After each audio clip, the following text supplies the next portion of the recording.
আরও কিছু খবর নিয়ে এখন একটি ডেস্ক রিপোর্ট।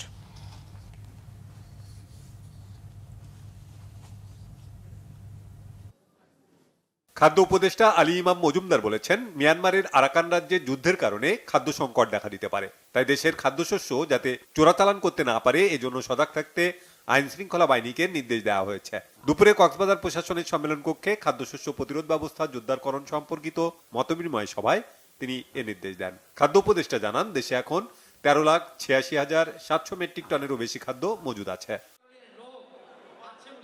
করবান্ধব পরিবেশ সৃষ্টি, হয়রানিমূলক আইন বাতিল ও কর মামলা নিষ্পত্তির জন্য কর ট্রাইব্যুনাল বেঞ্চ গঠন করা হবে বলে জানিয়েছেন জাতীয় রাজস্ব বোর্ডের চেয়ারম্যান মোহাম্মদ আব্দুর রহমান খান। চট্টগ্রাম কর আইনজীবী সমিতির বার্ষিক ভোজ অনুষ্ঠানে তিনি এ তথ্য জানান। এনবিআর চেয়ারম্যান আরো বলেন, এখন থেকে প্রতি বছর কর আইনজীবী নিয়োগে পরীক্ষা নেওয়া হবে। বিএনপির কেন্দ্রীয় কমিটির স্বেচ্ছাসেবক বিষয়ক সহ সম্পাদক আব্দুল কাদির ভুইয়া জুয়েল বলেছেন, গণহত্যাকারী ফ্যাসিস্ট শেখ হাসিনাকে দেশে ফিরিয়ে এনে বিচার নিশ্চিত করতে হবে। নরসিংদীর বিলাবো উপজেলার নারায়ণপুর রাবেয়া ডিগ্রি কলেজ মাঠে কৃষক সমাবেশে প্রধান অতিথির বক্তব্যে তিনি কথা বলেন।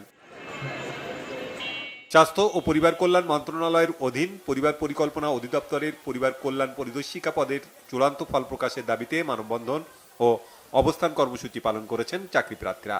3 দিন ধরে রাজধানীর কাউরান বাজারে পরিবার পরিকল্পনা অধিদপ্তরের সামনে এই মানববন্ধন করছেন তারা। সারা দেশ থেকে শতাধিক চাকরি প্রার্থী মানববন্ধনে অংশ নিয়েছেন। আগামী 24 ঘন্টার মধ্যে চূড়ান্ত ফলের দাবি জানিয়েছেন তারা।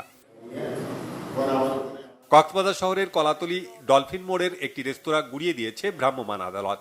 কক্সবাজার প্রেস ক্লাবে সংবাদ সম্মেলনে রেস্তোরাঁটির মালিক কামরুল ইসলাম অভিযোগ করেন, বিনা নোটিশে উচ্চ আদালতের নিষেধাজ্ঞা অমান্য করে এই অভিযান চালানো হয়েছে। অভিযানের নেতৃত্ব দেওয়া সদর উপজেলা সহকারী কমিশনার শারমিন সুলতানা জানান, আদালতের রায়ের প্রেক্ষিতে এই অভিযান চালানো হয়েছে। তারুণ্যের উৎসব উদযাপন উপলক্ষে বর্ণাঢ্য পিঠা মেলা অনুষ্ঠিত হয়েছে কেরানীগঞ্জে। উপজেলা প্রশাসনের উদ্যোগে উপজেলা পরিষদ মাঠে মেলার উদ্বোধন করেন উপজেলা নির্বাহী কর্মকর্তা রিনাত ফৌজিয়া। পরে তিনি মেলার বিভিন্ন স্টল ঘুরে দেখেন।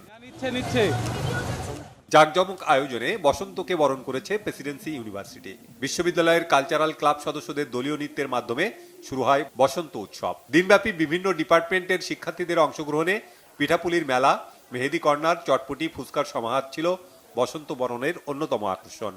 বসন্ত উৎসবের বিভিন্ন আয়োজন উপভোগ করেন ইউনিভার্সিটির উপাচার্য প্রফেসর ডক্টর মোহাম্মদ আব্দুল মান্নান চৌধুরী, ইউনিভার্সিটির principal adviser professor doctor Mohammad Anwarul Kabir, treasurer professor H M. Faruk সহ অন্যরা। শিক্ষার্থীদের অংশগ্রহণে মনোজ্ঞ সাংস্কৃতিক অনুষ্ঠানের মধ্য দিয়ে শেষ হয় দিনব্যাপী উৎসবের। Bangla vision news desk.